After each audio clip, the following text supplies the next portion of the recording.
नमस्कार दोस्तों, स्वागत है आपका अपने चैनल विद ही जुडिशियल एकेडमी में। And in this class we are going to study section number 14 of the Indian limitation act.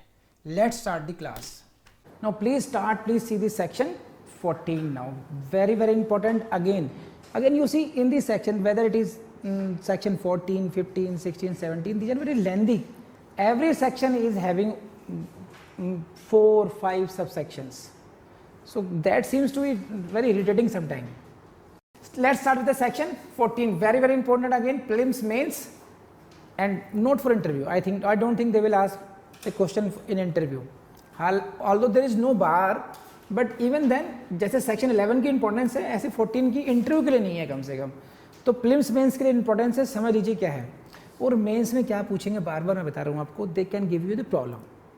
कि you will have to compute or exclude the period of limitation, कि under which section benefit can be given or not. Now this is what exclusion of time of proceeding bona fide in the court without jurisdiction. Court without jurisdiction. एक बहुत funny case बताता हूँ अपना, मेरे पे आप पे लागू होता है. मैं गांव से पढ़ कर के आया था, मतलब अप टू 7, और उस समय के बच्चों की तरह से नहीं था. अब तो बहुत मतलब भोले भाले मासूम जो बच्चे टाइप होते हैं, उन्हीं में से मैं भी एक था. तो घर वालों ने ये सोचा कि दिल्ली में पढ़ाएंगे भाई को. उन्होंने 8वीं क्लास में यहाँ पे एडमिशन करा दिया मेरा. जब मेरा एडमिशन हुआ स्कूल में, तो मुझे मेरे क्लास टीचर ने कहा कि आपका एडमिशन हो गया है, और वो जो क्लास है जो लास्ट इस रो में लास्ट कॉर्नर क्लास है, वो आपकी क्लास है, आप उसमें जाकर बैठ जाओ. उन्होंने मुझे सेक्शन नहीं बताया, तो मैं उस क्लास में जाके बैठ गया. वो थी 8th B. सही है. अब डेली अटेंडेंस लगे, मेरा नाम प्रोनाउंस नहीं हो. 1 हफ्ता हो गया. तो अगले हफ्ते बाई चांस वो क्लास से टकरा गए. उन्होंने कहा तुम कहाँ हो, आ नहीं रहे हो हफ्ते से. मैंने सर मैं 1 हफ्ते से लगातार आ रहा हूँ, मेरी अटेंडेंस नहीं हो रही है. कह रहे योर क्लास तो डेली हो रही है. तो my section was different. 8th A था. अब क्योंकि उस बाई चांस उस समय कॉर्नर में वो 8th B बैठी हुई थी, तो मैं 8th B में क्लास अटेंड कर रहा हूँ लगातार. आप मेरी बात समझ रहे हो. 8वीं B की क्लास में मैं डेली पढ़ रहा हूँ, और मेरी एक्चुअल क्लास क्या है 8th A.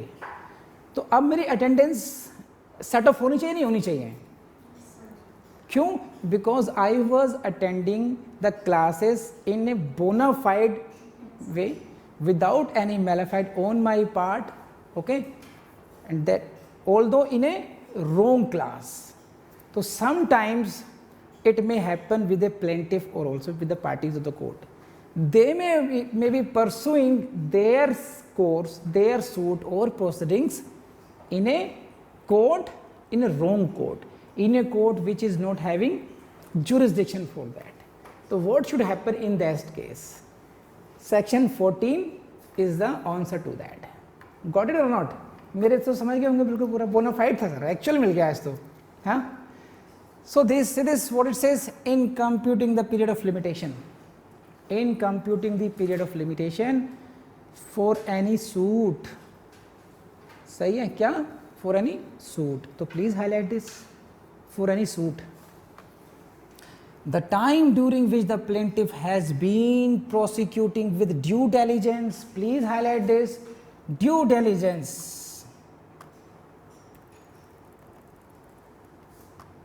This is due diligence. Another civil proceeding, whether in a court of first instance or of appeal or revision against the defendant, shall be excluded. This is 14(1). And I read the Bail Act. Now you understand this, try to understand this from this slide. What it says. Section 14(1). In computing the period of limitation for any suit. So please, I have highlighted this for any suit. I remind you, Limitation Act में generally they ask questions. Section 14 applies upon suit, application or appeal. So you have to be very careful what words I have been mentioned here. Don't apply much mind, just pick the word, pick the keywords. In computing the period of limitation for any suit, then what? The time during which the plaintiff, which time? The time during which the plaintiff has been prosecuting with due diligence another civil proceeding. Whether this time shall be excluded. I hope समझ, कितने लोग समझे अभी तक? Explain करता हूँ फिर वरना दोबारा। देखिए, अब आपने एज ए प्लेंटिव एक सूट फाइल करना है, ठीक है, विद ऑल ड्यू डिलिजेंस। आप दूसरी कोर्ट में प्रोसिक्यूट कर रहे हैं, अंदर इसको परसू कर रहे हैं, तो वो जो टाइम पीरियड है जो दूसरी कोर्ट में आपका वेस्ट हुआ, that time shall be excluded. Now this is the note, it should not be the only the first court or the appellate court, because that whether in a court of the first instance you may have instituted your court in another court, it is the initial stage, court of first instance, you can say trial court, or of appeal or revision, okay, then that time shall be excluded. अब बहुत आसान शब्दों में समझ लीजिए, आपको एक case करना है civil suit, you have to file a civil suit. Now you filed the suit in the court of 30 Hazari, fine, and you filed the suit, then God issued summons, whatever, but later on it came to know that you have come to a wrong court. You should have filed the suit in the court of Rohini. Got it? Because the jurisdiction has changed now, whatever may be the reason. So this is what, then the time you have wasted in that court, that shall be excluded. The only question is what, that plaintiff has been prosecuting with due diligence. This is important. It is not as if you have were negligent. Please see the language now again. In computing the period of limitation for any suit, the time during which the plaintiff has been prosecuting with due diligence another civil proceeding, whether in a court of first instance or in the appeal or revision against the defendant, shall be excluded. Got it? The key word is due diligence. This was, I hope कि इसे समझ गए आप लोग. Which time shall be excluded? The time spent in prosecuting another civil proceeding. And there is no bar, the court may be of first instance, the court may be of appeal, and court may be of revision as well. There is no कि this rule is particularly applicable only for court of first instance, it may be the court of appeal, it may be the court of revision as well. There is no as such bar. Where, now second part, where the proceeding relates to the same matter in issue. First condition, when you will get the benefit of section 14(1). Now come, first condition is due diligence. Second is what? It relates to the same matter in issue. Third is prosecuted in good faith in a court. Which court? In a court which from defect of jurisdiction or other cause of like nature is unable to entertain it. Got it? So to avail the benefit of section 14(1), there are certain conditions which must be satisfied. Now you can understand this in this slide. What are the conditions? Proceeding must relate to the same matter in issue. First, proceeding relates to the same matter in issue. Secondly, it must be prosecuted in good faith. Same matter in issue, prosecuted in the good faith and in a court. Which court? Which is unable to entertain it. You approach the court, which court is unable to entertain it. Why? Because of the defect of jurisdiction or other cause of like nature. So because of the jurisdictional error, because of the want of jurisdiction or the cause of like nature, this court is unable to entertain that matter.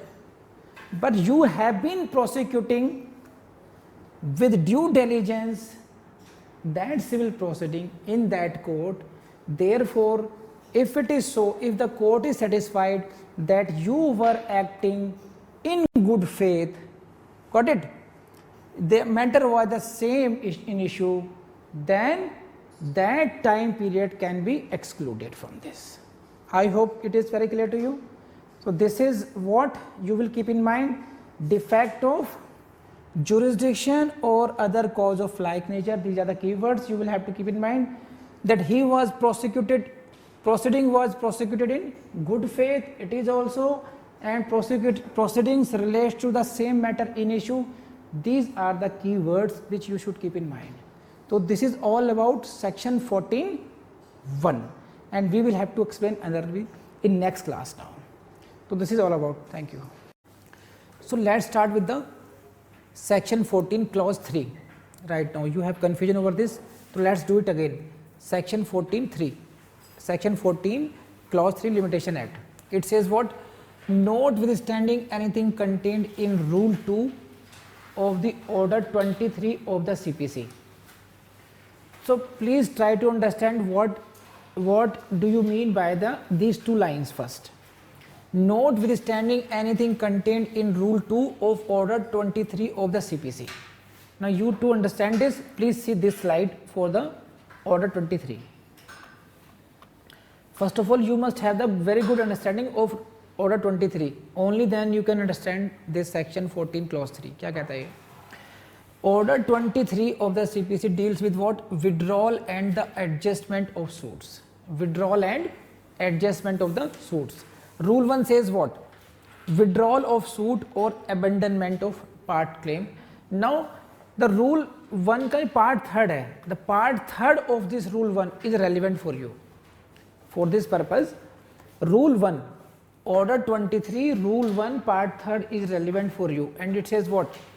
Where the court is satisfied that a suit must fail by reason of some formal defect, and these words are very important for you, that a suit must fail by reason of some formal defect. This is the satisfaction of the court, that a suit must fail by reason of some formal defect, or there are sufficient grounds for allowing the plaintiff to institute a fresh suit for the subject matter of a suit or part of a claim. Then it may, on such terms as it thinks fit, grant the plaintiff permission to withdraw from such suit or such part of the claim, with liberty to institute a fresh suit in respect of the subject matter of such suit or such part of the claim. This is the direct reading of this sub rule 3 of rule 1 order 23.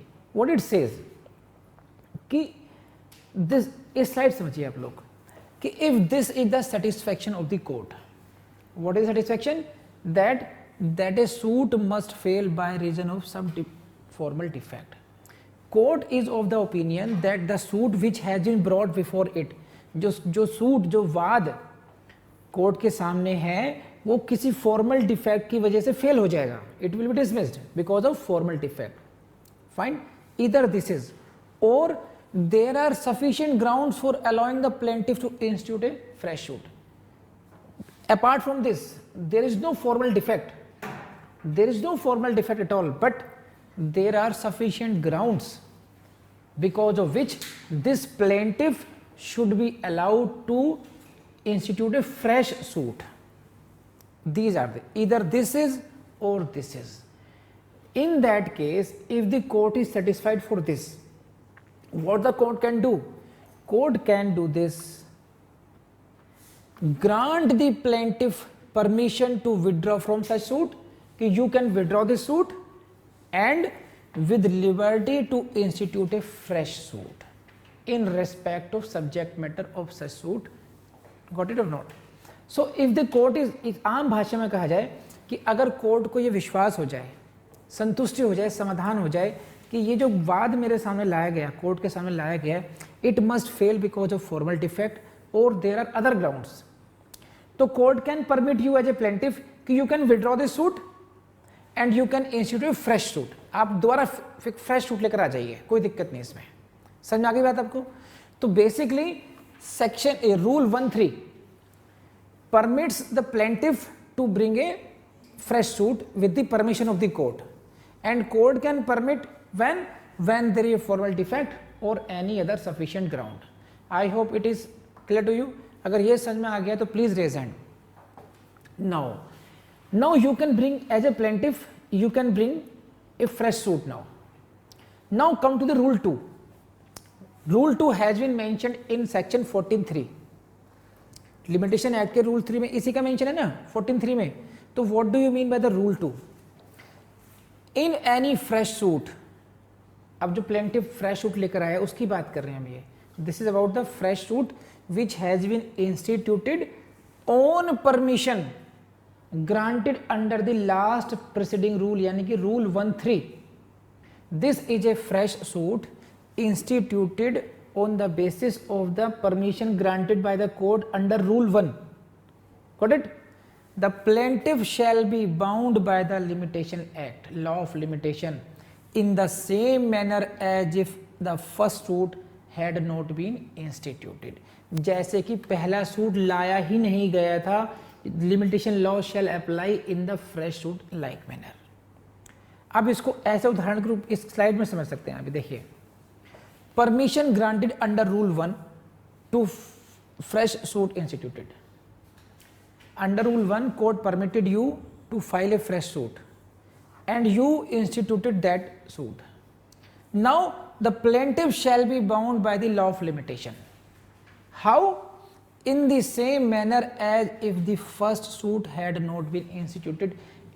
This fresh suit will be treated as the first suit itself.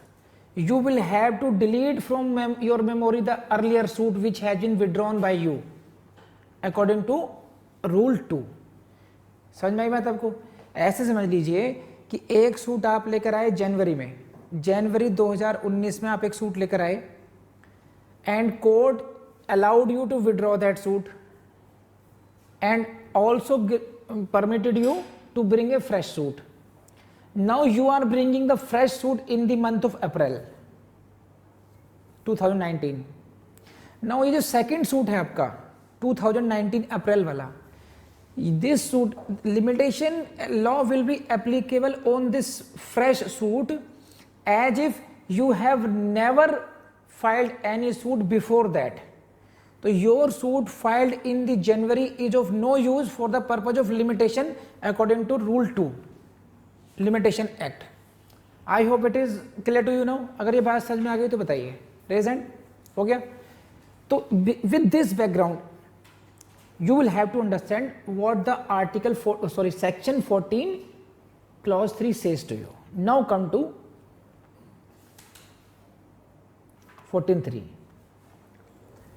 Notwithstanding anything contained in rule 2 of 23 CPC order 23, the provisions of section 1 subsection 1 shall apply in relation to a fresh suit instituted on permission granted by the court under rule 1 of that order. Simple सी बात है कि अगर 14(1) shall apply किस पर? In relation to a fresh suit instituted. When this suit instituted? On the permission granted by the court under rule 1 of the that order, यानी कि 23. इसको आसान भाषा में समझ लीजिए किस तरीके से कि अगर कोर्ट की परमिशन मिल से with the court permission you are bringing a fresh suit, then you can claim the benefit of section 14(1). But the only condition is this, that the court permitted you to bring that suit in these circumstances. When such permission is granted on the ground that first suit must fail by reason of defect in the jurisdiction of the court or other cause of a like nature. समझे बात? ये नहीं आप ये कि अगर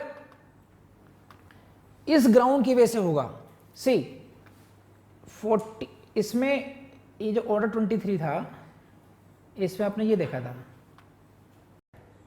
this is order 23 में क्या था कि सेटिस्फेक्शन ऑफ कोर्ट क्या होना चाहिए? फॉर्मल डिफेक्ट की वजह से सूट फेल हो जाएगा या कोई अदर सफिशिएंट ग्राउंड होना चाहिए. अब अदर सफिशिएंट ग्राउंड में अगर ये है सफिशिएंट ग्राउंड्स में, if this is the ground defect of jurisdiction, if the ground for permitting you to fresh suit is what, defect of jurisdiction और other sufficient other, this is a other cause of like nature. If this is the ground for permission to bring the fresh suit, then section 14 clause 1 can be claimed. Benefit of section 14(1) can be claimed.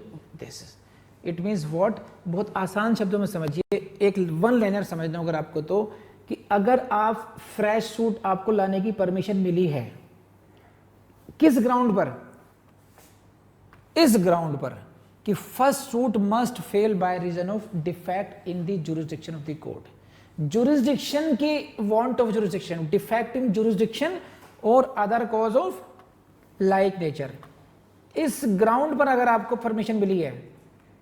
Now try to understand this from this slide. See, when the permission is granted to file the fresh suit on grounds, these grounds, when the permission is granted to file the fresh suit on these grounds, defect of jurisdiction or other cause of like nature, then you can claim the benefit of section 14(1). Benefit of section 14(1) can be claimed. What do you mean by? Then in that case you can claim as a matter of right the exclusion of the time. Got it or not? सही है? When the permission is granted on these grounds. Now, when the permission is granted on other grounds, other than these grounds, then benefit of section 14(1) cannot be claimed and order 23 rule 2 will be applicable. In it means you will not get the exclusion benefit in earlier suit. बस तो benefit of 14(1) can be claimed when the permission was granted on these two grounds only, defect of jurisdiction or other cause of a like nature. तो कुल मिला के बात ये है, now to summarize it, court can permit you under order 23 rule 1 to withdraw your suit. You can withdraw your suit and you can file fresh suit. This is permissible under rule 1(3). सही है? And now you will have to see on what grounds the court has permitted you to institute the fresh suit. If the grounds are these two, then you can claim the benefit of section 14(1). And if the grounds are other than these, then rule 2 will be applicable of the order 23, and which says what? Rule 2 says this, that if in any fresh suit instituted on permission granted under the rule 1, the plaintiff shall be bound by the law of limitation in the same manner as if the first suit had not been instituted. This is got it or not? जैसे कि in the same manner as if the first suit had not been instituted.